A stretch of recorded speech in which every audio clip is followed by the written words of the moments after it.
নমস্কার। এবছর পিছনের স্মৃতি খুঁজে খুঁজে দেখছিলাম, প্রতি বছরই বর্ষা কিছুটা করে পিছিয়েছে। বর্ষা তার সঠিক সময়ে এসে পৌঁছয়নি।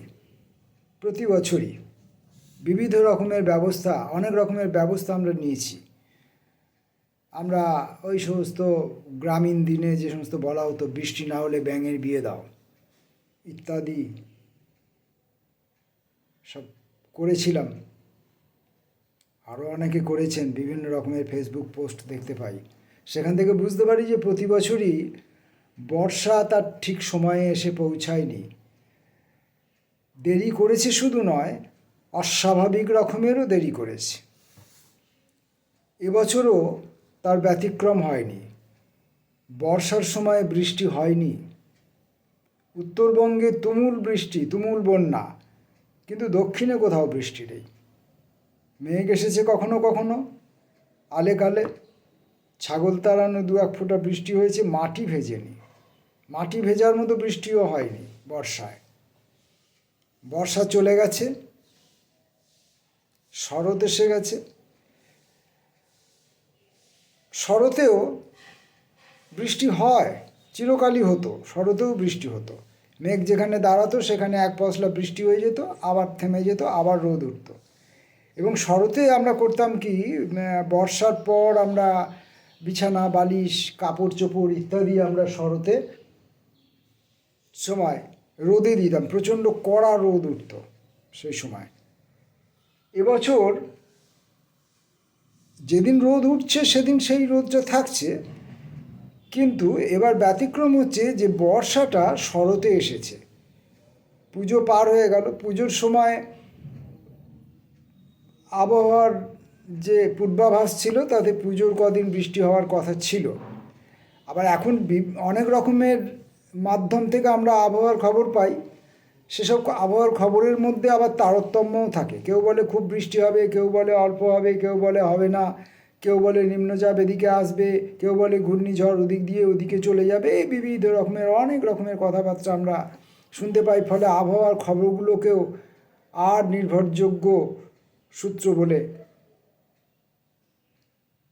বিশ্বাস করা যায় না। তথাপি পুজোর মধ্যে বৃষ্টি হওয়ার কথা ছিল। পুজোর কদিন কিন্তু বৃষ্টি হয়নি।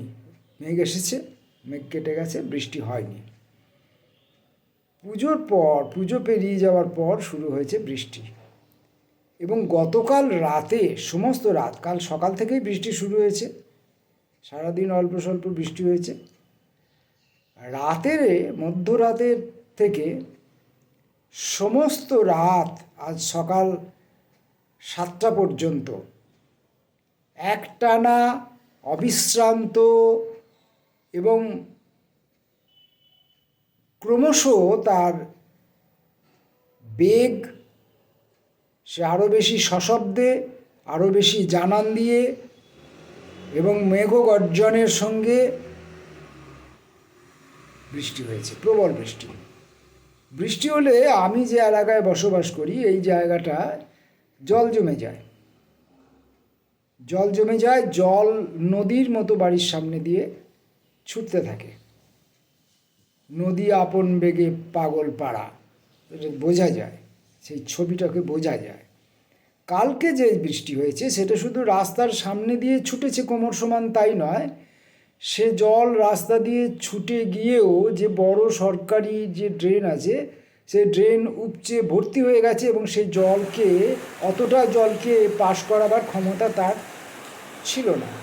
ফলত কী হয়েছে, এই জল আমাদের বাড়ির উঠোনে ঢুকে গেছে এবং আমাদের বাড়ির উঠোনে ওই বাইরের জল এবং ছাদ থেকে যে রেন ওয়াটার পাইপ বেয়ে যে জলটা পড়ে, ছাদের যে জলটা পড়ে, সেইটা টোটালটা আমাদের বাড়ির উঠোনে স্ট্যাক হয়ে জমেছিল। আর কিছুক্ষণ বৃষ্টি হলে এই জলটা আমাদের ঘরের ভেতরেও ঢুকে পড়ত। তখন আমরা বলতে বাধ্যই হতাম যে এসো হে এসো পরবাসী, এ কথা বলতে বাধ্য হতাম।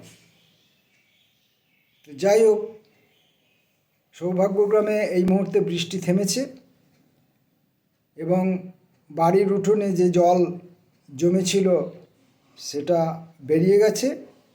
রাস্তার ওপর দিয়ে যে পাগলপাড়া বৃষ্টি ছুটছিল, বৃষ্টির জল ছুটছিল, সেটাও স্তিমিত হয়ে এসেছে। আকাশটার মধ্যে কোথাও একটা যেন হালকা আলোর আভাস দেখা যাচ্ছে, কোথাও একটা হালকা আলো যেন দেখা যাচ্ছে। তো যাই হোক, হয়তো বেলায় আকাশ পরিষ্কার হবে, হয়তো রোদ উঠবে,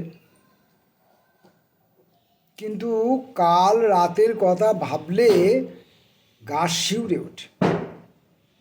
তাহলে যে সমস্ত বন্যাপ্রবণ এলাকাগুলো, যে সমস্ত নিচু জায়গাগুলো বিভিন্ন রকম জেলায়, অনেক জেলায় আমরা শুনতে পাই, তাদের পরিস্থিতির কথা কল্পনা করছিলাম। নিজে চোখে না দেখলে তো ঠিক বোঝা যায় না। সহানুভূতি জ্ঞাপন করার জন্যে কল্পনা করে নেওয়া যেতে পারে, কিন্তু সেটা সঠিক উপলব্ধি করা যায় না। তো এই দিন আর রাতের এইরকম সব ঘটনাবলী দিয়ে আমাদের জীবন গড়া, এবং আমাদের সম্পূর্ণ জীবনটাই একটা কবিতার মতো। দিন যাপন, রাত্রি যাপন, এই সম্পূর্ণ জীবনটাই যেন একটা কাব্যগাথা, সে যেন চলেছে অনবরত। তাকে যে মানুষ যতটা পরিমাণে ধরতে পারছে, যতটা পরিমাণে লিপিবদ্ধ করতে পারছে, লিখছে, সেটুকুকে আমরা তার কবিতা বলি। অ্যাকচুয়ালি এটা একটা অবিরাম কবিতার ধারা দিনরাত্রিব্যাপী আমাদের জীবনের উপর দিয়ে বয়ে চলেছে। এখন তাতে লড়াই আছে, সুখ আছে, দুঃখ আছে, জ্বালা আছে, যন্ত্রণা আছে, আনন্দ আছে, অনেক রকম ব্যাপার আছে। আমরা যদি ধ্যানস্থ হয়ে বসি, ধ্যানস্থ হওয়া মানে আমি ওই ধ্যানের মুদ্রায় বসা, চোখ বন্ধ করে, যেভাবে মুনি ঋষিরা বসে থাকতেন আগে সাধনায় সিদ্ধি লাভের জন্যে, অথবা নাগরিক লোকেরাও যেভাবে দেবালয়ে গিয়ে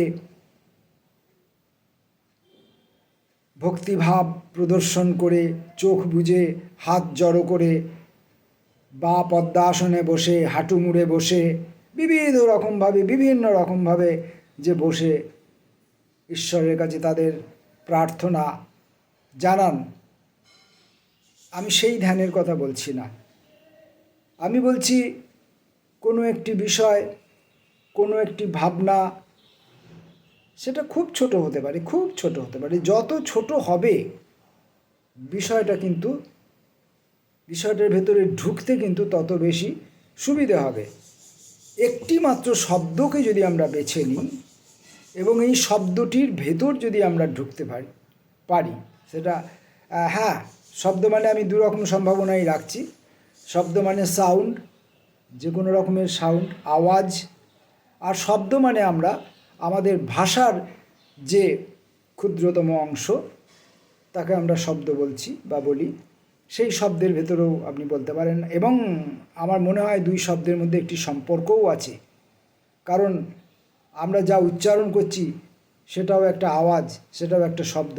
সেই আওয়াজ বা ধ্বনি, সেই ধ্বনি কোনো একটি বস্তুকে চিহ্নিত করে এবং আর একটা মানুষের কাছে সেই বস্তুটির বার্তা, সেই ব্যক্তিটির সম্পর্কে, সেই বস্তুটি বা সেই বিষয়টির সম্পর্কে কিছু পরিচিতি তার কাছে আমরা পৌঁছে দিতে পারি এরকম একটি ধ্বনির সাহায্যে, এরকম একটি আওয়াজের সাহায্যে, এরকম একটি শব্দের সাহায্যে। তাই এই দুই শব্দের মধ্যে কোথাও যেন একটা মিলও আছে। ব্যাকরণগতভাবে এই মিল বা অমিল কতটা সঠিক বা বেঠিক সে আমার বিষয় নয়। এখন যদি আমরা কোনো একটি এরকম ছোট একটি বিষয়ের মধ্যে আমরা ঢুকি, একটা পেন বা পেন্সিলের সূক্ষ্ম প্রান্ত অংশটি আমরা যদি খাতার মধ্যে ঠেকাই, সাদা কাগজের উপরে ঠেকাই, যে একটি ডট চিহ্ন পাবো, একটি বিন্দু পাবো, সেই বিন্দুটির মধ্যে যদি আমরা প্রবেশ করি, তাহলে আমরা দেখব সেও এক অনন্ত, অসীম, তার কোনো সীমা নেই, তার কোনো অন্ত নেই। এবং সেখানে ডুবে গেলে, ডুবে যেতে পারলে, ডুবে যাওয়ার যদি আমরা চেষ্টা করি, তাহলে আমরা বুঝতে পারবো আমাদের জীবন বড়ই ছোট। আর এই ছোট একটা জীবনের মধ্যে শুধুমাত্র একটা বিন্দুর কথা যদি আমরা লিখতে পারি, সেই এক বড় মহাকাব্য হয়ে উঠবে। কিন্তু সেই বিন্দুর কথাটুকুও আমরা লিখতে পারি না, আমরা কিছু অসফল প্রয়াস পাই মাত্র। তাকেই আমরা কবিতা চর্চা বলি, তাকেই আমরা কবিতা বলি। সেগুলোই আমরা লিখি, ছাপাই, বইপত্রে প্রকাশ করি।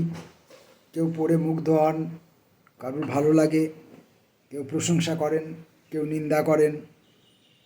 বিবিধ রকমের, অনেক রকমের সব ভাবনা চিন্তা, অনেক রকমের কথা, অনেক রকমের একাডেমিক আলোচনা কাজ করে। তাতে সেই আলোচনায় কেউ খুব খুশি হন, আবার কেউ বা অখুশিও হন। কেউ বলেন সঠিক, কেউ বলেন বেঠিক। তা সে যাই হোক, সঠিকই হোক, বেঠিকই হোক, ভালোই হোক, মন্দই হোক, যেমনই হোক, চর্চা চলছে, দীর্ঘকাল ধরে চর্চা চলে আসছে। আশা করি আগামী দিনেও এই চর্চা চলবে। তবে অতি সম্প্রতি যে আমাদের বাংলা ভাষা সরকারি ভাবে ধ্রুপদী ভাষার স্বীকৃতি পেয়েছে, সেটা নিয়ে কেউ কেউ আহ্লাদ প্রকাশ করেছেন বটে। আমি ব্যক্তিগতভাবে অতটা আহ্লাদিত নই, দুটো কারণে। একটা হচ্ছে ভাষা টিকে থাকে তার নিজের সমৃদ্ধির জোরে, তার ব্যবহারিক কুশলতার ওপর, ব্যবহারিক ব্যাপ্তির ওপর। সে কারো স্বীকৃতির ধার ধারে না, কারো স্বীকৃতি বা অস্বীকৃতিতে তার কিছু যায় আসে না। আর একটা কারণ হচ্ছে যে ওই একই সঙ্গে সম্পর্কিত, যে ক্রমশই আমরা আমাদের মাতৃভাষার ব্যবহার কমিয়ে ফেলছি। আমাদের নিজের ভাষা সম্পর্কে আমাদের উদাসীনতা ক্রমশই প্রকট হয়ে উঠছে। সেটা রাষ্ট্র নিজেও যেমন সে কারণে দায়ী, সেজন্য দায়ী, আমরা ব্যক্তিগতভাবেও প্রত্যেকে সেজন্য দায়ী। এবং ইত্যাদি কিছু অসংলগ্ন কথা বলার পর আমি এবার কবিতা পাঠ পর্বে প্রবেশ করব।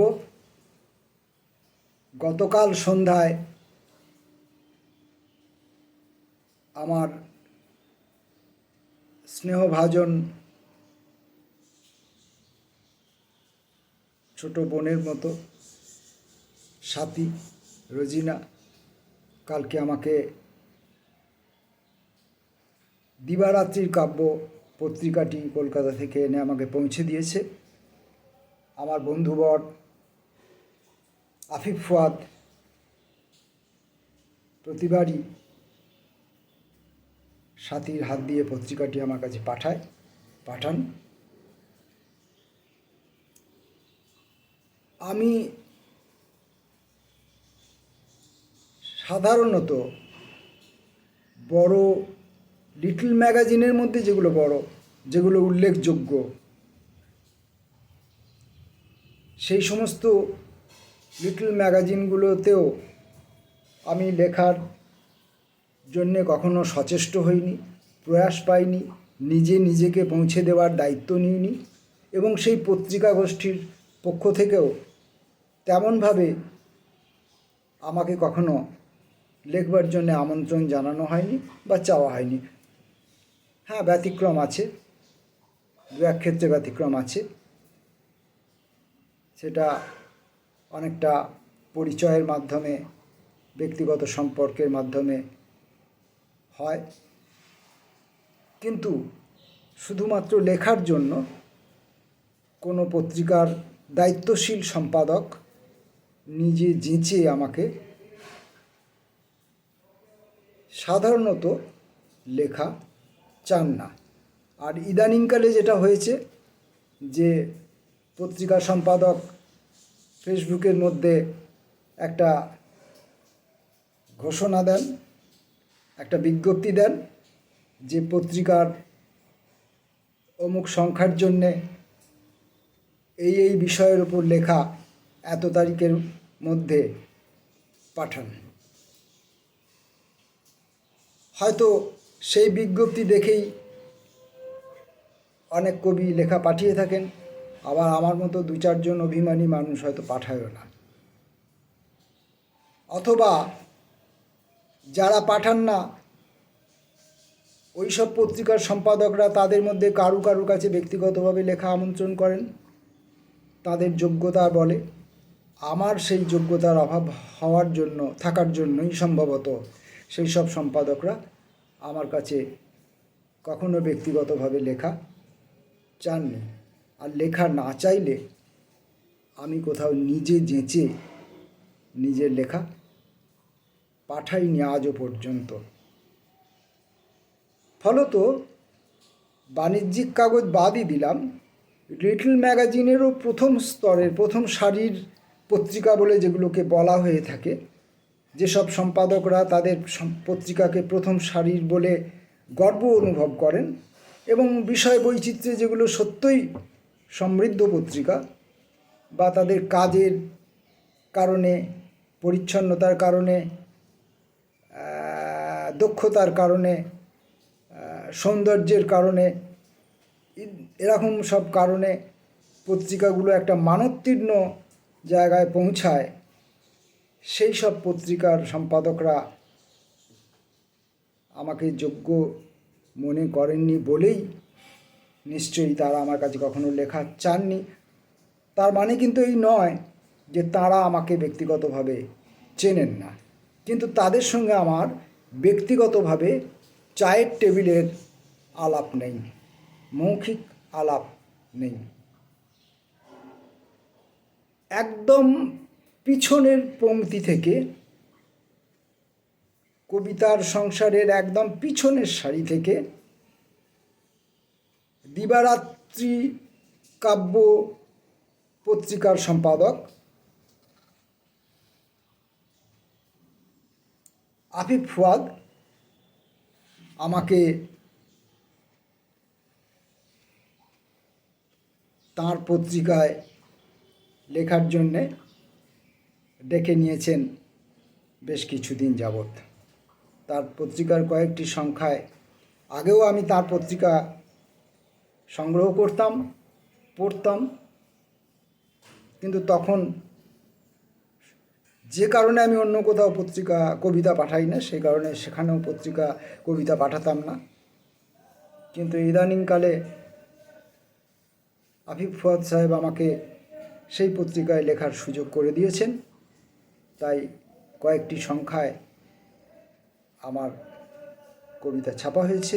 গতকাল যে পত্রিকাটি আমি পেলাম সেই পত্রিকাটিতেও আমার কবিতা রয়েছে। সাহিত্য সংখ্যা 1431 বঙ্গাব্দের সাহিত্য সংখ্যা, 32 বর্ষ, প্রথম ও দ্বিতীয় সংখ্যা, মার্চ, এপ্রিল, জুন 2024 এই পত্রিকাটির পরিচয়। এতে আমার একগুচ্ছ কবিতা রয়েছে, কিন্তু আমি এখন এই পত্রিকা থেকে অন্য একজন কবির কয়েকটি কবিতা পড়ব। বলে রাখা ভালো, এই কবিকে কিন্তু আমি ব্যক্তিগতভাবে চিনি না বা কখনো দেখিনি।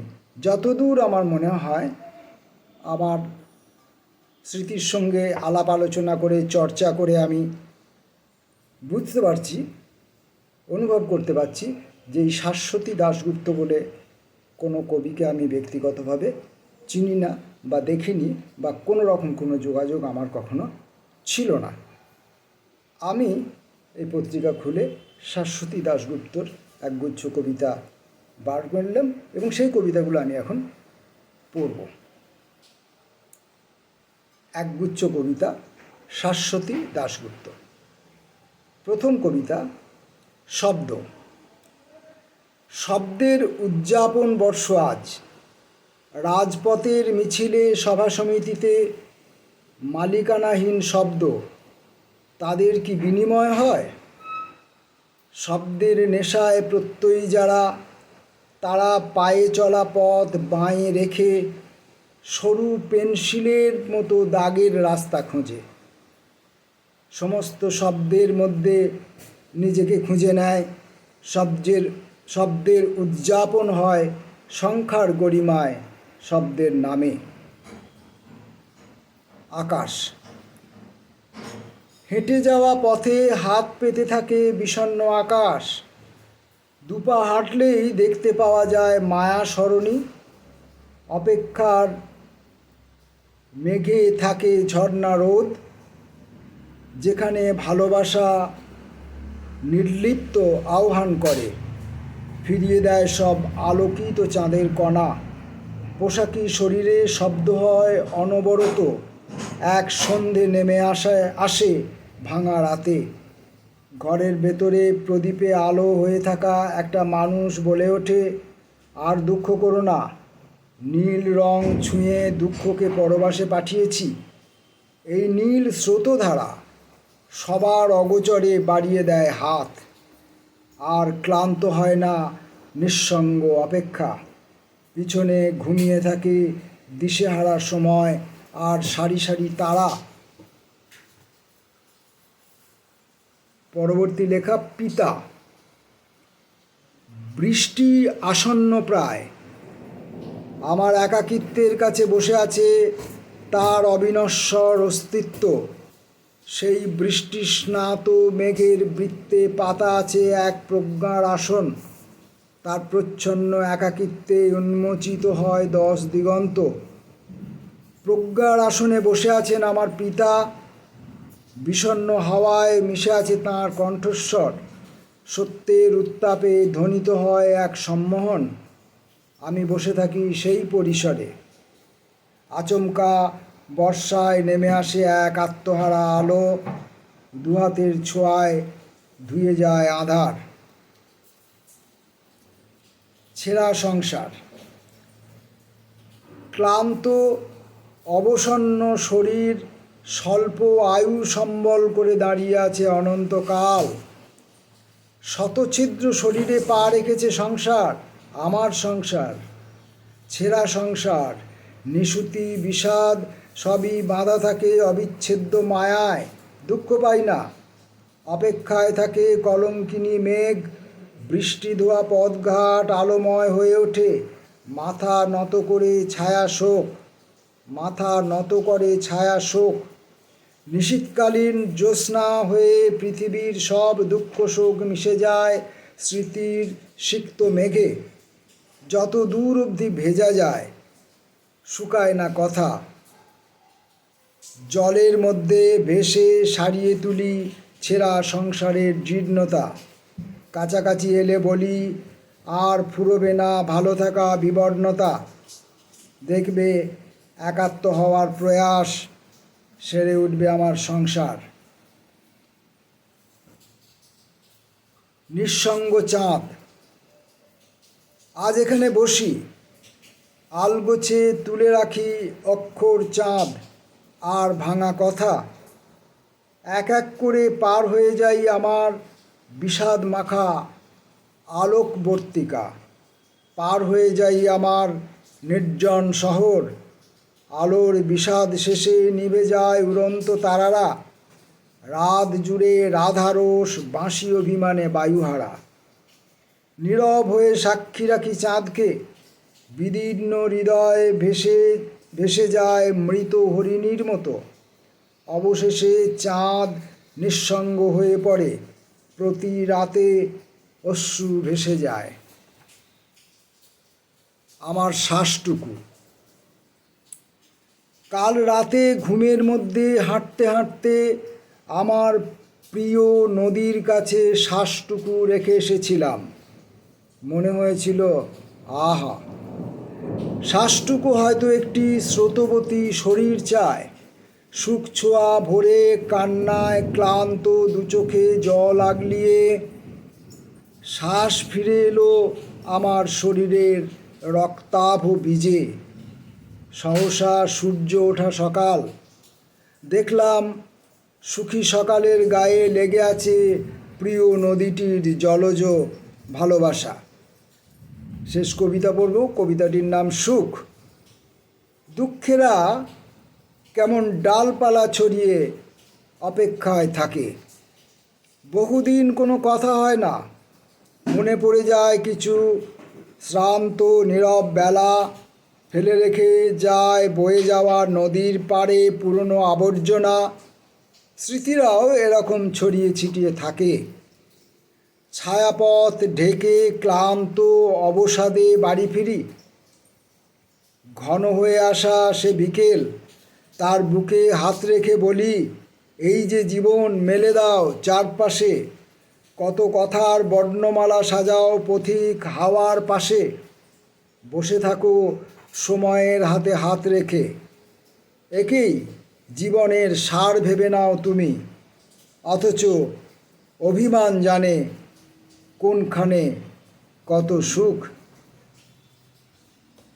শাশ্বতী দাশগুপ্তের একগুচ্ছ কবিতা পড়লাম দিবারাত্রির কাব্য পত্রিকা থেকে। এই পত্রিকায় প্রচুর কবিতা রয়েছে। আমি হয়তো এখান থেকে সব কবিতাই অথবা অনেকের কবিতাই একে একে পড়তে পারবো, পড়ে উঠতে পারবো। শাশ্বতীর কবিতা আমি কতটা নির্ভুলভাবে পড়তে পারলাম জানি না। কোনো কোনো জায়গায় পংক্তি বিন্যাস এবং জ্যোতিচিহ্ন জনিত কারণে আমার অসুবিধা হয়ে থাকতে পারে। দ্বিতীয় পাঠ, তৃতীয় পাঠ, চতুর্থ পাঠে এগুলো নিরসন হয়ে যাবে। কিন্তু প্রথম পাঠেই আমি এগুলোকে রেকর্ডিং করলাম এবং এগুলোকে সংগ্রহে রাখলাম এবং এই কবিতাগুলোকে আরও অনেকের কাছে পৌঁছে দেবার চেষ্টা করলাম। আমার পাঠজনিত ত্রুটি এড়িয়ে কবিতার বাকি অংশ, যতটুকু অংশ শ্রোতার কানে পৌঁছাবে, তাতে শ্রোতা যদি কোনোভাবে আনন্দ পান, যদি তার ভালো লাগে, যদি তার কোনো উপকার হয়, তাহলে আমার এই পাঠ প্রচেষ্টা সফল হবে, সার্থক হবে। এই কথা বলে শাশ্বতী কবিতা প্রসঙ্গ শেষ করলাম। কবিতা পড়াকালীন সময়ে বাইরে আবার বৃষ্টি নেমেছে, আবার বৃষ্টির শব্দ, আবার মেঘগর্জন। হয়তো আজকে সারাদিন এই বৃষ্টি চলবে। আমি এখন বিশেষ কাজে বাইরে বেরিয়ে যাব, তাই আজ সকালেই এই রেকর্ডিংটা সেরে রাখলাম। ঘরে থাকলে হয়তো আর একজনের কবিতার রেকর্ডিং করার সুযোগ পেতাম। এভাবেই আমাদের জীবনে দিবারাত্রির কাব্যযাত্রা চলতে থাকুক। সফলতা এবং অসফলতা নিয়ে এই জীবনযাত্রার পরিক্রমা চলুক। আপনাদের সবাইকে ধন্যবাদ জানিয়ে নমস্কার।